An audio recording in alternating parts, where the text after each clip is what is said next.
Yeah. Yeah. Yeah. Nice. Paul, thank you so much for coming. Pleasure. I'm very passionate about, people behind the music. And I think often people don't know what goes, on behind, whether it's, the film music they hear or behind their favorite song from songwriters, producers, engineers, what have you. So I wanted to make this podcast to make that visible to people.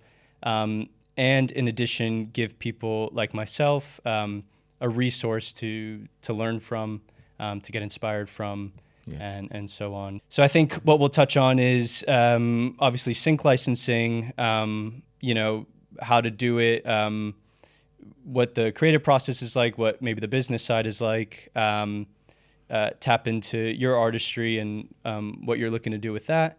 Yeah. And yeah, just kind of hear your story of how you got to the point you're at today. So Paul, take me back to little Paul. And when did music start to become a part of your life? Sure. I'll try and remember that. Yeah. Part. First of all, thanks for asking me. Yeah. It's great. Great to have the opportunity to talk about myself. Yeah. So I think about the age of 10, probably. Mm-hmm. I remember, writing what I thought were songs Right. in a book. Yeah. That obviously had melodies and lyrics and everything in my head. But I think it's probably early teens. I think I started actually developing that into anything musical. Yeah. I started learning keys at that time. I started doing some recordings with the old analog tech Right. as it was then. Yeah. and just like with friends at school and stuff, got involved in some bands, did some local gigs, just wrote songs. Mm-hmm. I was really into music as a kid, just listening to music, just experimenting with my own stuff. And it's just a process of learning and doing it, and trying to be creative. So that's kind of broadly how I got started. Yeah. So when you learned the keys, was that part of school, or was that something that you kind of seeked out and you thought, oh, I want to learn an instrument? Or Yeah, I kind of a bit of both, I think. Right. Learning music at school, obviously we were encouraged to learn instruments. I decided, have a go at keys. Tried a bit of guitar, tried a bit of bass guitar, and keys was the one that I kind of seemed to enjoy the most. I seemed to have quite a lot of variety in terms of making sounds and recording and just layering very different sounds. Right. Yeah. You could do a lot with keys, so I think that's why I was drawn mainly to that instrument. Yeah. And growing up, who inspired you? Yeah, the 80s was a great time for for pop music. Not that I know, but and particularly electronic pop music. Before you were born. But I guess it was just everything going on at that time. I was just we heard Top of the Pops right every Thursday, which was an anchor point for the week to look at the latest movers in the charts and who was number one. And and I remember obviously going to record shops to buy that new release, the excitement around that, and actually physically holding something tangible that the artist had created. And and even there might be lyric sheets in there, reading through those while you're listening to the songs. It's just it's obviously very, very different now. But at that point, as a kid growing up in a fairly small market town in Northern Ireland, it was... what was it called? Limavady. Okay. It was kind of a dream for me to try and make something of music at some point. Yeah. So lots of inspirations around that time. Yeah. So what are some examples of who you'd run down to the record store to get their record? Gosh, I should have brought my old collection with me. Yeah, I mean things like David Bowie at the time. Right. Yeah, I remember. Yeah, Frankie Goes to Hollywood had like a big success in the '80s. Thing like Pet Shop Boys, again, like very electronic, very keys driven. Yeah, a whole range. Basically, if it was doing well on radio and in the charts, then I'd be kind of like either buying the record or trying to find a 12-inch remix or something like that. So you learned the keys. You were inspired by people like David Bowie. When did you start crafting your own things outside of just learning the instrument and just dabbling? When did you kind of think, okay, maybe I can make something out of this? Probably towards the end of my teens. I was, I started doing vocals as well. And were you the lead singer of your bands? I was in one, actually, yeah. Cool. I don't think I was a particularly great singer. I think still not. Yeah. Oh, thank you. Yeah. Definitely not as good as you. Nowhere near. But again, at that time, in that period, right, there were a lot of very successful artists who weren't particularly great singers, as we know. Yeah. So it was okay. But good songwriters. But good songwriters, good producers. Yeah. Really good teams behind them. So I was inspired to keep going with that, record my own stuff, even vocals, do all the old instruments, basically as much as I could. And I explored more on the production side as well. Put out some demos, contacted labels, management, just really tried to push that as much as I could, and also playing live as well, mainly with bands. So yeah, I was really focused on it, but I also, being a realist, sure, yeah, I kind of know that if it doesn't happen by a certain point, you don't get that break. Yep. Then have a backup plan. Right, yeah. That was my approach anyway. So I wish I continued with education as well at the same time. Just like went to university, did business studies. So that was kind of like, okay, at least I know I could have a career. Ideally in music at that time, but if it's not, then I've got like a sort of business education as well. Yeah. Potentially even combine the two at some point. Yeah. So there's all sorts of ideas there, but it was kind of, I just felt, it's kind of, for me, it was more of a wise approach to have that backup as well. Yeah. Yeah. I guess, when you're pursuing something like a career in music, it's always good to have the backup, as they say. You were with the bands, you did that, you were pursuing that, but in the background, well, it depends on what you consider the background. I don't know how important a career in music was to you when you were doing the business studies, but when did you kind of come back to it to say, okay, I'm going to continue doing this, even though I'm going to go through this business school and that sort of thing?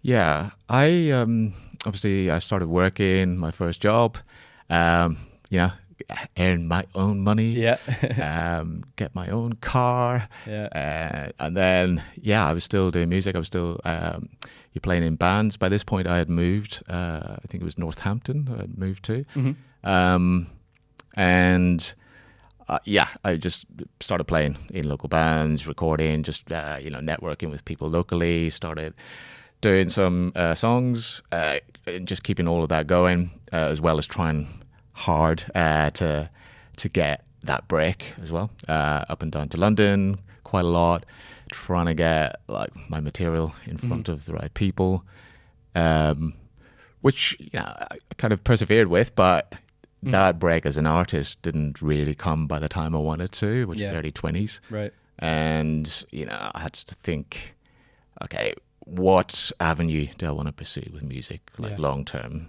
really? And there are so many different avenues, as we've talked about quite a lot. So so yeah, it kind of pressed pause at that point, and then I didn't do anything really with music. I just pursued my corporate career, kept progressing in that. I was getting a lot of satisfaction from that as well. Yeah. I still do. Yeah. Because there's a lot of creativity even in a corporate career. Yeah, some people think otherwise, but actually, Sure, yeah, you know, there's lots and lots of stuff that you can get really good fulfillment from. So yeah, I pursued that. And then I was probably maybe 10, 15 years later, maybe, I kind of, my interest was sparked again. Okay. And that was mainly from, I think, when streaming became a thing. And the likes of Spotify, access to music, you know, the whole world library at your fingertips. Yeah. You know, suddenly I just started listening to a lot more music again. Different layer of exposure that Yeah. previously wasn't, you know, allowed or able. Yeah. Yeah. So now, I guess for the people that are listening, watching, whatever, you know, we've worked together on a few songs, some half-written songs, some good songs that have found their way to you know, to the world. One of them being my claim to fame, you know, our placement on Love Island, which was a dream come true at the time. But then you started pursuing this avenue, which is, you know, producing music for film and TV. Yeah. How was that switch for you, going from trying to become an artist to then doing that? Was it sort of seamless, or did you, you know, have some internal struggles with that to kind of make that switch? Yeah. I don't think it was seamless. Right. Kind of, you know, a little bit accidental as well. Just got, you know, it was a process really of working out, like, how do I fit music, creativity in my life? Really, by this point, I was quite busy with many other things, and also, you know, it wasn't about making a living so much. No, it was more about the process of creating music. Really, something that I had as a passion that just was always there. Really, it'd been dormant for a little while, but it came back, and I first of all thought, well, songwriting is something that, you know, I probably enjoyed the most. Yep. So I pursued that. Okay, what are the opportunities purely for songwriters? Yeah. I started exploring that quite a lot. You know, writing for other artists. Looked into the whole world of publishing. Try to again wrote some songs, put them out. Try and get some cuts, ideally. Yep. But alongside that, you know, I was also really interested in the production side, and again, some new tech things like Logic had arrived, and I started, you know, playing with that as well, and also accessing musicians and other writers and singers had changed. The whole world of music had changed, so I started exploring all that, and, you know, looking on sites like Sound Better to work with other artists, and ultimately, some of the productions were pretty good at the end, I think. You know, because they're really good pro singers, great overall production tools, and so on. And yeah, I was approached by a label that focused purely on basically library music for film and TV. Did they find your music somewhere, or your contact, or? Yeah, it was through a site that I was on at the time. Yep. Plugging away, trying to get that little break. And they came back and said, yeah, I really like your songs. How about you know, contributing to this album we're working on? It's got pop music. It's a collection of songs basically pitched at music supervisors for TV and so on. So I said, yeah, cool. Why not? Give it a go. And I did that, and then they asked me to do a whole album, co-produce an album. So that was a great exercise as well. So I was able to do this kind of in my own time. There was no pressure. There was no deadlines. Didn't know where it would go, if anywhere. But then, the songs did get used on TV shows and, and some movie clips and stuff. Go ahead, name them. Love is Blind as one. Love is Blind, yeah. You mentioned, those are some of the earlier ones. A lot of Australian TV shows. Yep. Home and Away, Neighbours. Neighbours, that's right. The UK, The Voice, actually. I was pretty proud of that one. Yep. Coronation Street. You and I had that song Coronation Street. in the background. Yes. Very faint, but it was still there. Cool, yeah.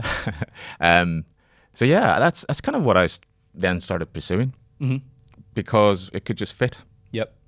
And it was nice. It was a great sort of satisfaction for me as well, just that the music was being used and out there. Yep.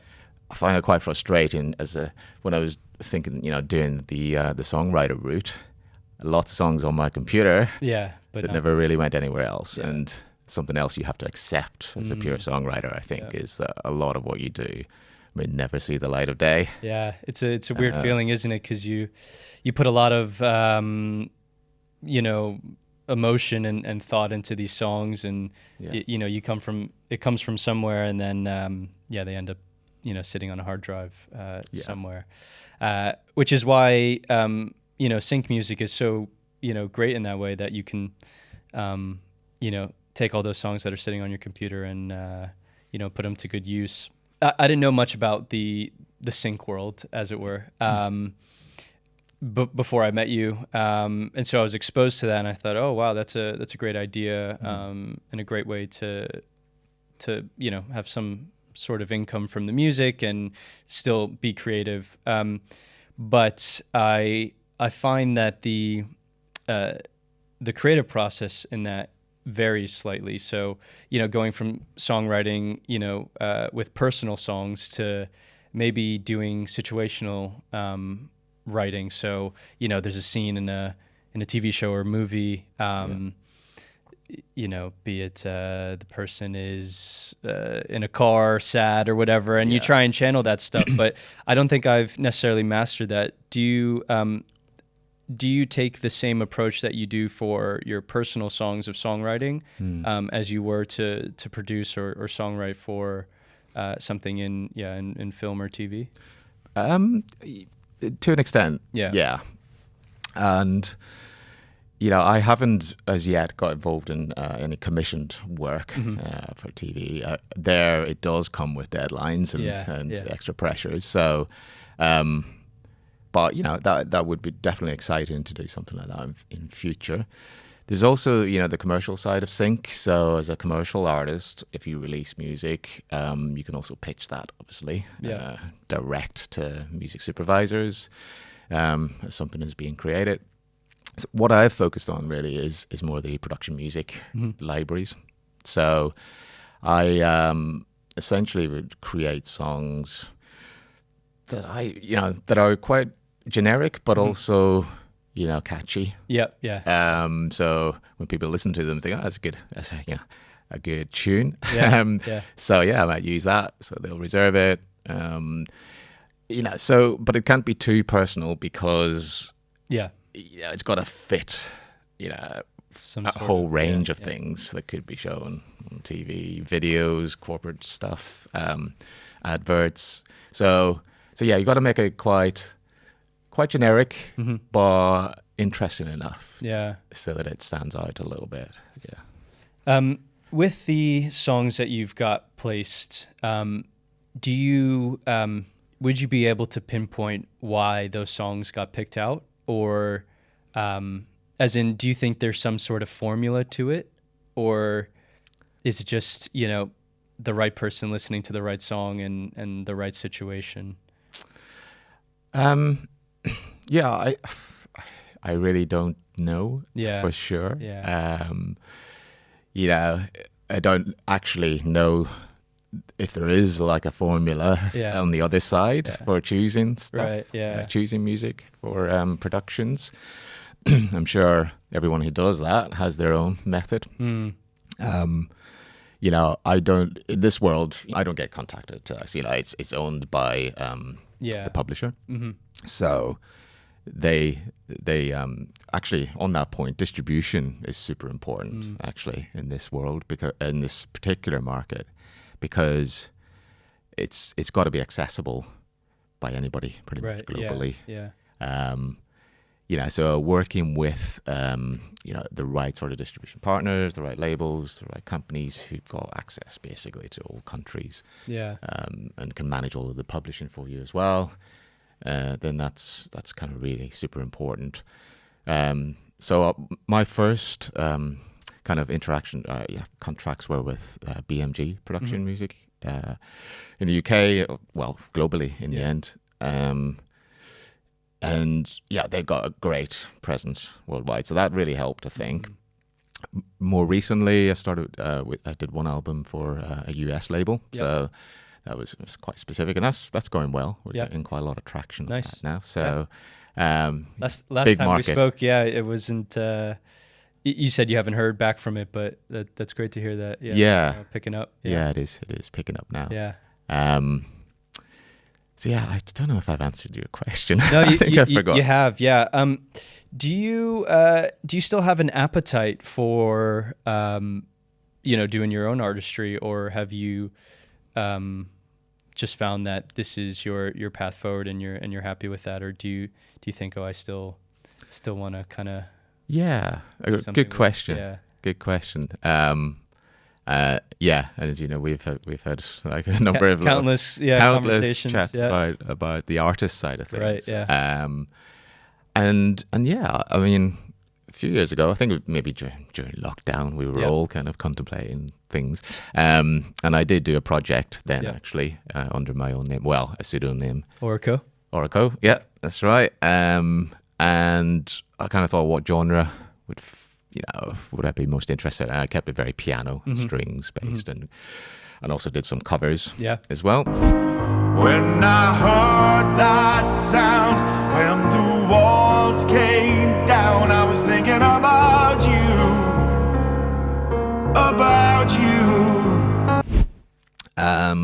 And released that. That was great. It was interesting, a great project. Got some good reviews and publications, and blogs and stuff. The first single you put out, Enough, was a great song. The vocalist on that was great, but also the production and the arrangement I found to be like spot on.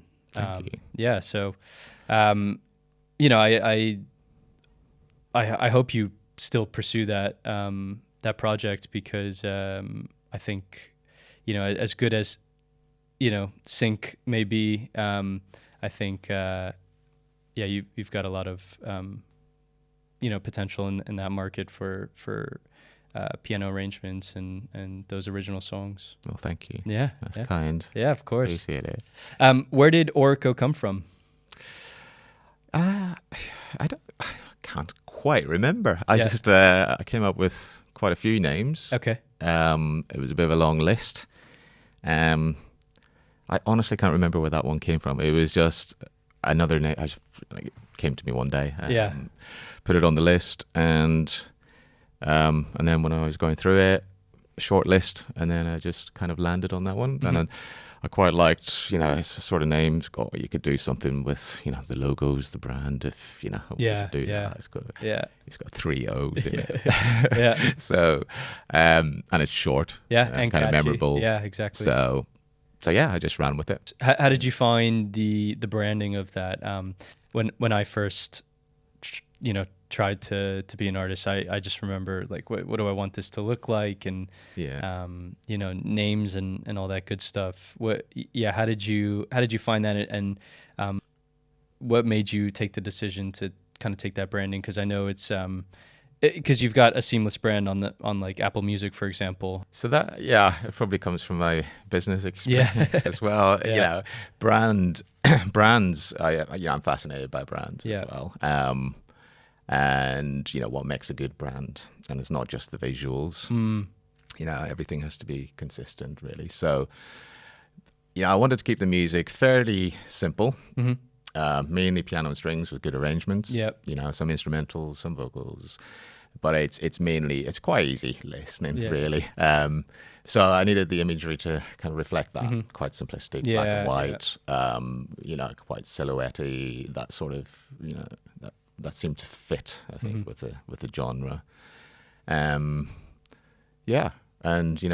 words that you choose to describe that is all part of it as well.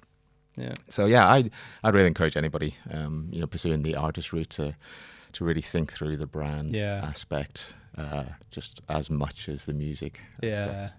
I have found you're the only person I've collaborated with in London and generally, but I have tried to, tried other avenues, whether that, is through like Meetup or something like that. Yeah. And I can't quite find the right avenue to get good collaborators and people on the same page and all that stuff.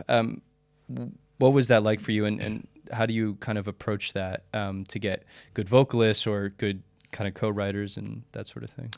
Yeah, no, great question. And we've collaborated a lot in person, which is great. And I've done a lot of online collaboration with people I've never actually met. But there's no substitute really for getting together in the studio or at home, and just kind of creating something from scratch, like bouncing off ideas. As we've done, right from the very first kick, through to the next snare, and endless hours pouring over that one lyric, one lyric, But it's just like such a good sort of human experience to create with someone else. Yeah. Always encourage if you can. I know it's not always practical, but getting together for those 3-hour sessions, we've done quite a lot of. And what makes a good collaborator for me, I think it's just someone who can bounce off quite a lot. Yep. So we're just both in the process or all in the process. Challenge as well is really good. It's like I think that's okay, but we could get better. Not a yes man. As it were. But absolutely. So and a creative spark and something. Thinking a bit differently. Like, okay, let's change that chord maybe on the 8th bar rather than just repeat everything. Right. Yeah. But then also, what comes after the session is really important as well. For collaborations, because there's work to be done. Yeah. As you know, there's mixing to be done. There's refinements. Yes. There's endless hours of stuff to do before that becomes a product. Right. So working with a collaborator who's got a really good work ethic beyond the session is super important as well. So, do you normally find people to collaborate with through your current contacts, or do you go out and seek them, online? And I know, I can tell our story. So we, when I came to London, I thought, great, London, wonderful place for music, and at the time I was early 20s, and thought this is a great time to pursue this. So as you do, you go online, and a website called Gumtree, which you can put out advertisements, asking for various services and or selling used products and things like that. But I think I stumbled upon you put out an ad saying asking for, I think it was pop singers or songwriting collaboration, and I thought, why not? One in London. So we met up, and then you had a record in mind, which was Broken Goods, I think, at the time. Yeah. And so we worked on that for a bit. Ended up recording it. I don't know if that went into sync or just kind of on. I don't remember. A different version of it did. Yes. In the end. Yeah, that's right. Yeah. Yeah, because I ended up using that track with a different melody. That's right. Yeah. Yeah. And kind of put that out on another album. I think it was just the song probably it was probably too specific. Yeah. It was great. Yeah, Great recording and everything, but yeah. So yeah, that's kind of what happened with that Yeah. one. Still got the original though. Yeah. Yeah, I was actually looking for it the other day. I sometimes enjoy listening to some of the old music I've done, and and that was actually one of the first times I was in a proper studio, and we recorded it there. So that was a sort of milestone. But responded to your ad. We met up, and the rest is history. But is it websites like that or those sorts of avenues that you've found helpful to find collaborators? Yeah. I haven't found many collaborators other than yourself on that channel. Yeah. So for example, Enough, your single, that vocalist, was that somebody you knew previously, or? I sourced that vocalist online. Okay. Actually. Yeah. He's a US guy. He's a professional pro singer. He has his own, he's an artist. So obviously, lots of artists do this for other people. They don't want their name used, which is fine. That's understandable. But, they will do that also, which is a great way for musicians to earn money as well. Being able to work for anyone, anywhere in the world, really. So that's how that one came about. Okay. And did you have that track written and you sent it to him to say, I just need your vocals on it? Okay. Yes. Nice. It had. So he had no input in the actual writing of the song. That was all. No. Cool. I wrote that song. Actually, I was in Rome. Actually. Okay. Cool. For just over a week. I wrote 3 songs that week. A specific songwriting trip? It was for me. Yeah. Okay, just, nice. Yeah. Cool. Escape away from everyone. I've always wanted to do that. Yeah. I recommend it. Yeah. It's definitely good just for creativity. And I just did a scratch vocal myself on that. Okay. Yeah. Rough piano track, and then sent it out for a vocal.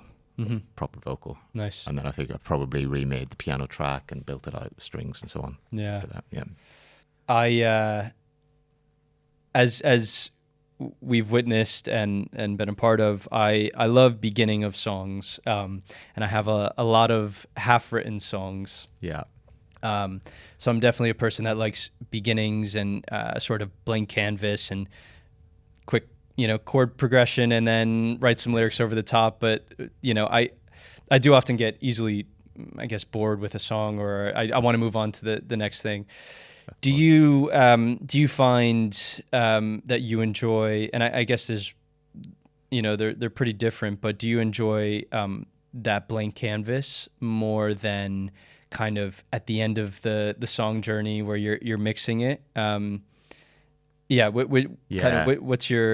What do you gravitate towards? Yeah, it's there's a range of tasks, I guess, and skills, and some are more technical, and some are more creative. Yeah.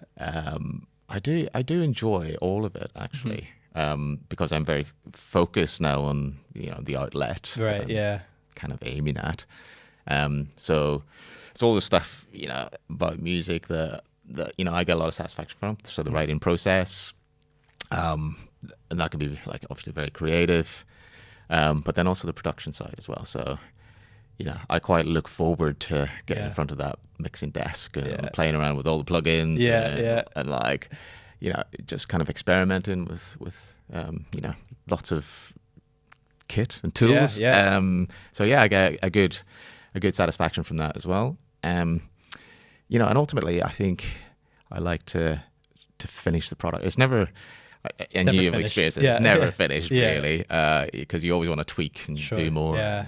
But you're right. I mean, I've half-written songs as well. Lots of stuff that I've never finished because I just move on to something else, and that's not a bad thing. Sometimes that leads to another idea, which is better. So just park that. And then just keep going with your guts and try and get the product finished to a good standard. You might want to keep tweaking, but you got to draw a line at some point. Yeah. What do you think it is that for a particular song keeps you going? Like, I mean, I imagine it's just a feeling, when you're crafting a song and you're like, oh, this is good, and you're in the groove and you're in the zone.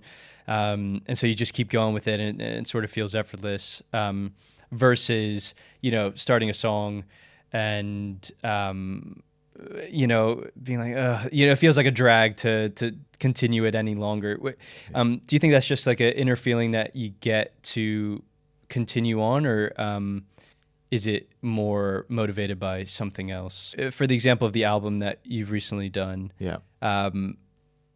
is it more that you were trying to create this album, so you just had to keep going, or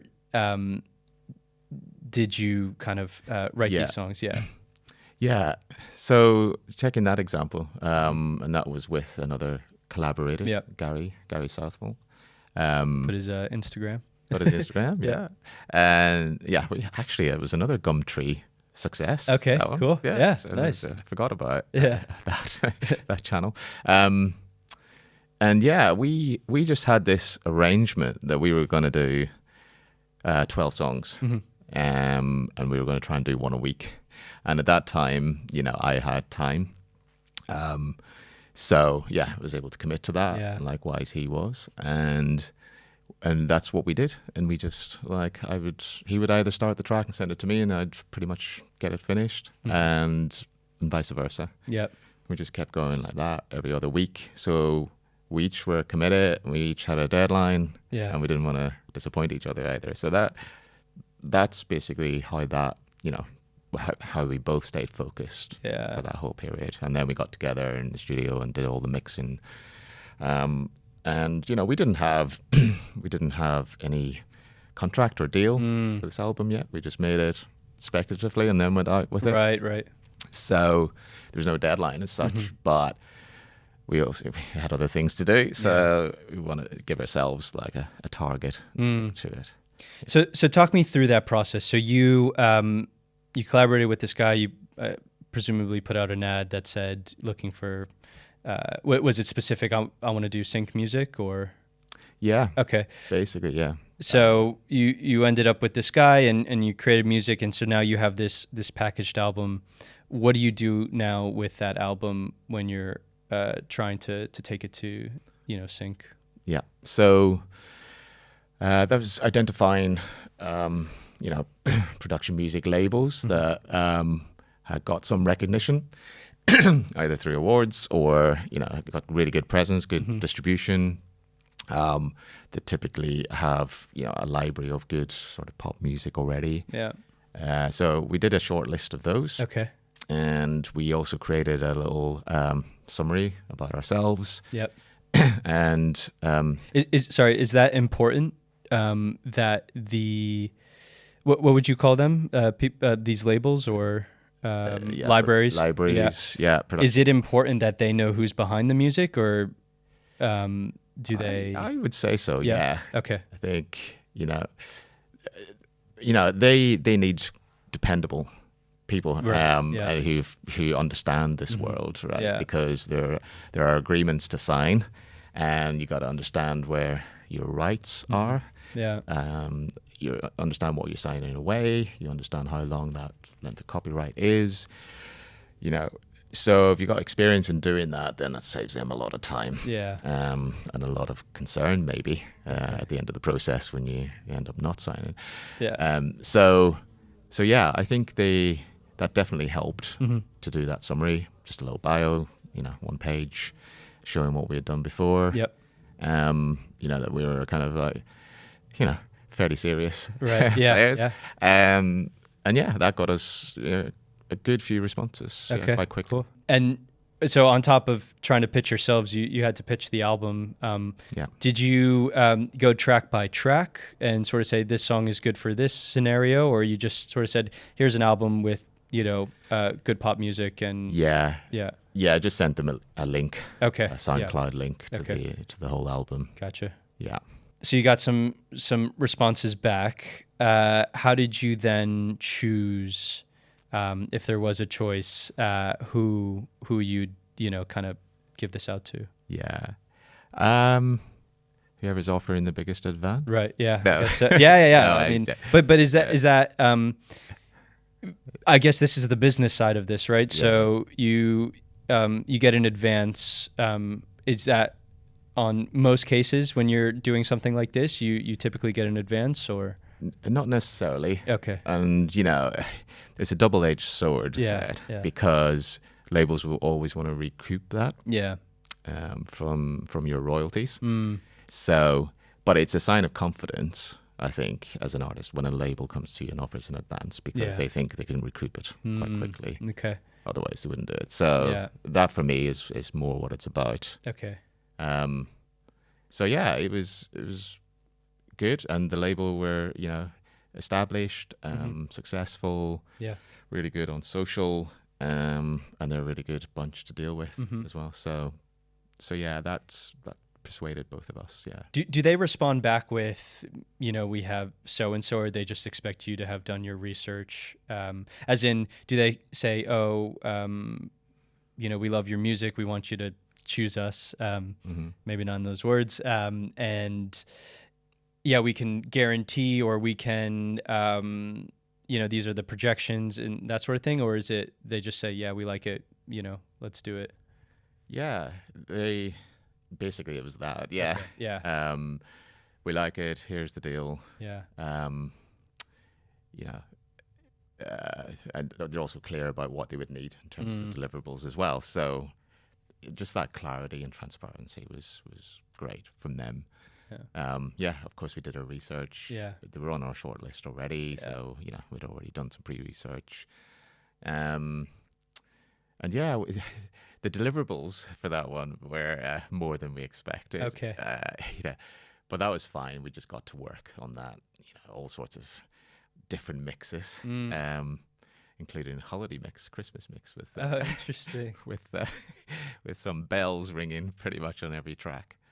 So little things like that we hadn't really anticipated, but yeah. And all the edits as well, 10 seconds, 30 seconds, 60-second edit. It's really interesting because I listened to a good portion of the album. Yep. And I noticed at the end there was like little snippets at the end. And I think I asked you next time I saw you, what those were. What does a library expect you to do with music in terms of those sorts of edits? I guess those are for, shooting into credits on a TV show or something like that. Yeah. So, and again, they, the library, they created that playlist ultimately from their own source. So yeah, they put in little snippets at the end of each track as well, but they created that themselves. We were asked, for the edits, obviously, a sting, 10 seconds that could be used like just at the end of a scene or something, or a transition, or even like a, like a trailer for a TV show or something like that. It's just, something quick and fast. But you've got to think about which part of the song you want to take. And also this... They don't advise on that? They don't advise so much on that. And they give some guidance around that, mainly the main hook or something. Okay, yeah. But also this label, interestingly, wanted these kind of like definite pauses in the track. Yes, I remember you saying that, yeah. Yeah, at least 2. So they're kind of natural points where editors could stop. Yeah. That was a challenge for some of them because we obviously hadn't created tracks like that. So we had to redo those as well. So you sent them the full album. They came back with notes to tell you we need X, Y, and Z. And then some Christmas mixes or holiday mixes. Yeah.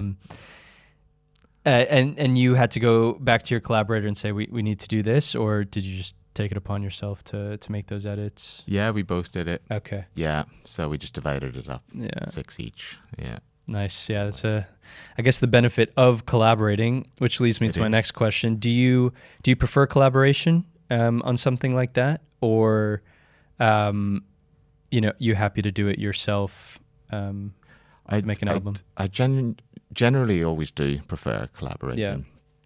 Yeah. for all those reasons. Yeah. You do get a better output. Yeah. You know, you get different influences, different techniques. You learn from each other as well, but also speeds things up if you're dividing up the work.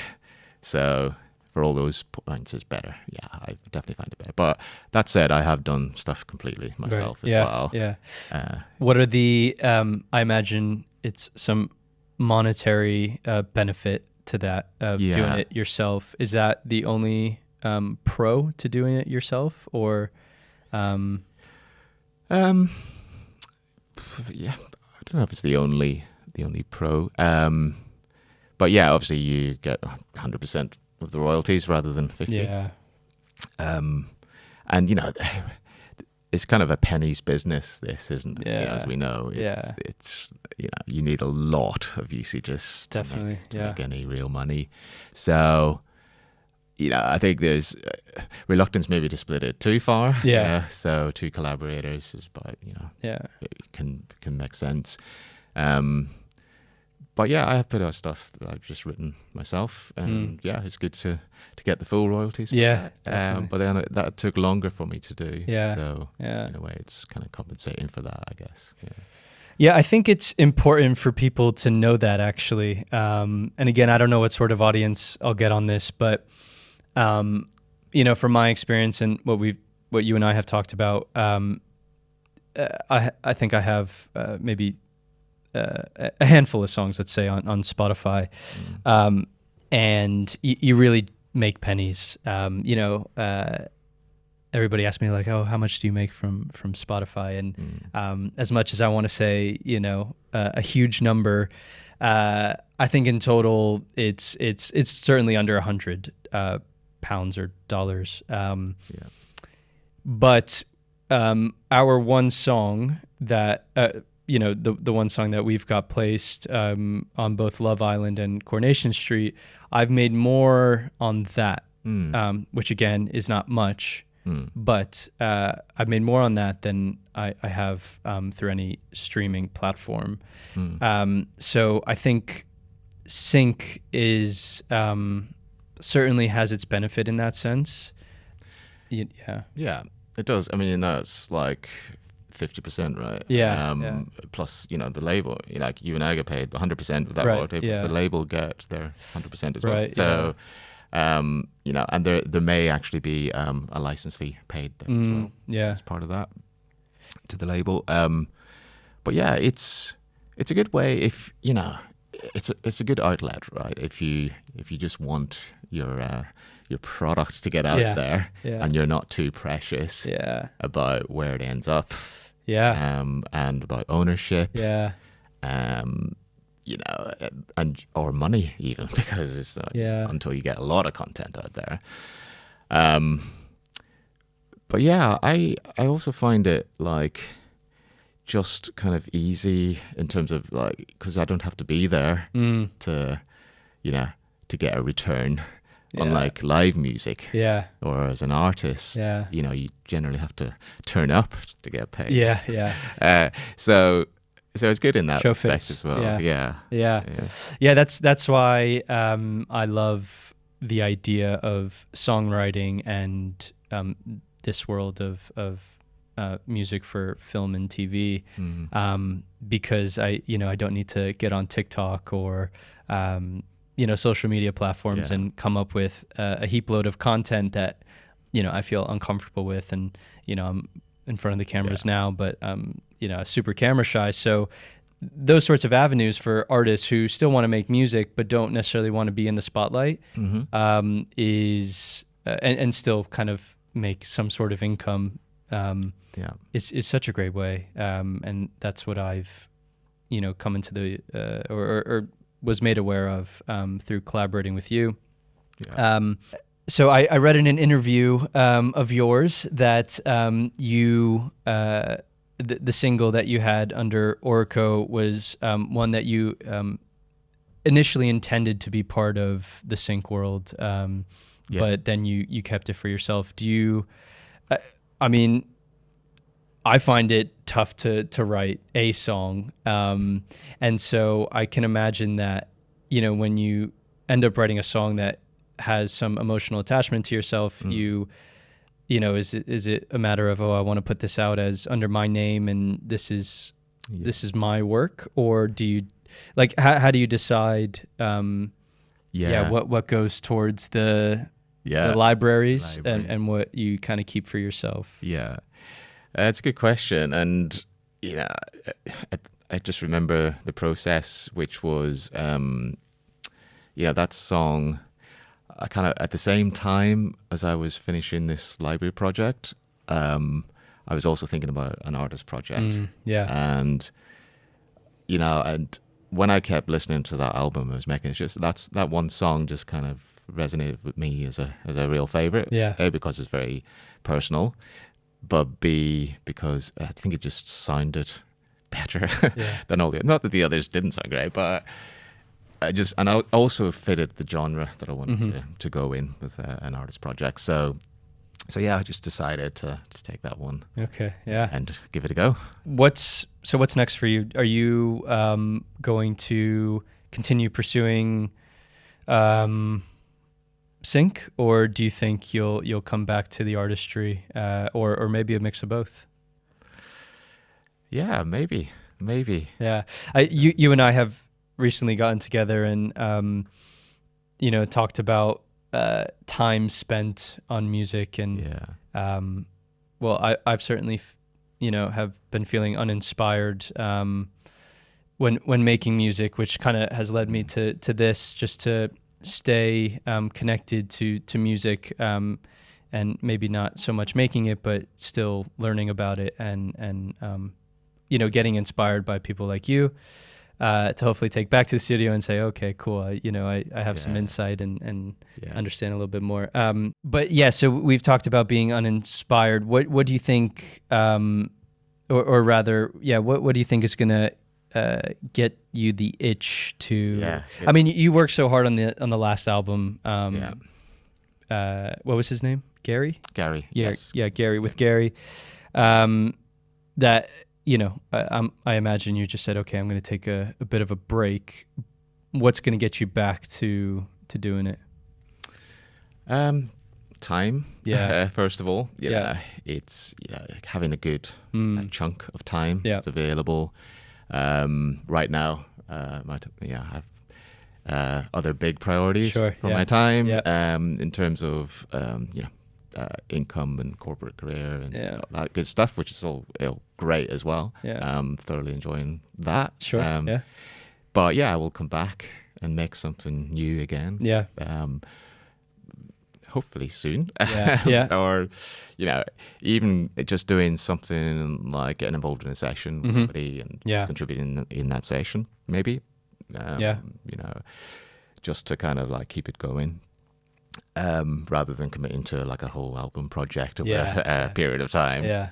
So it may be just more of those kind of ad hoc things for a little bit, I think. I often get the itch when I go to a concert, and I see people perform live, and not necessarily that I want to do the same, but just seeing people up there and being great at what they do gives me the itch to get back into the studio or my room and make some music. Do you find the same, or like what gives you that itch? And it may not result in getting your hands on the keys, but just giving you that, I could do a little music right now. Yeah, probably when I hear a really good song. Or an artist has just come out with something new and there's a whole buzz around. That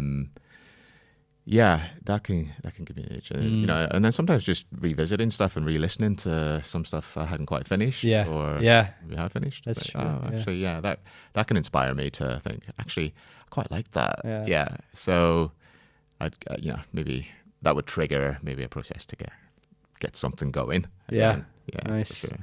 Well, I hope it happens soon, Paul, because one, I want to collaborate with you more, and get back into the studio. I mean, it's been a while since we have. It is, yeah. And also, I'm a fan of yours, so I want to see it all happen for you. I think, we're pretty much nearing the end. thank you so much for doing this with me. Just trying to figure it all out, and this was a great start to have you on and learn about your journey through music. We'll put up the links to your socials and your music, and make sure people hear the great work, and hopefully we'll hear some new stuff from you soon. Awesome. Yeah, absolute pleasure. Yeah, awesome. Thank you, Paul. Yeah.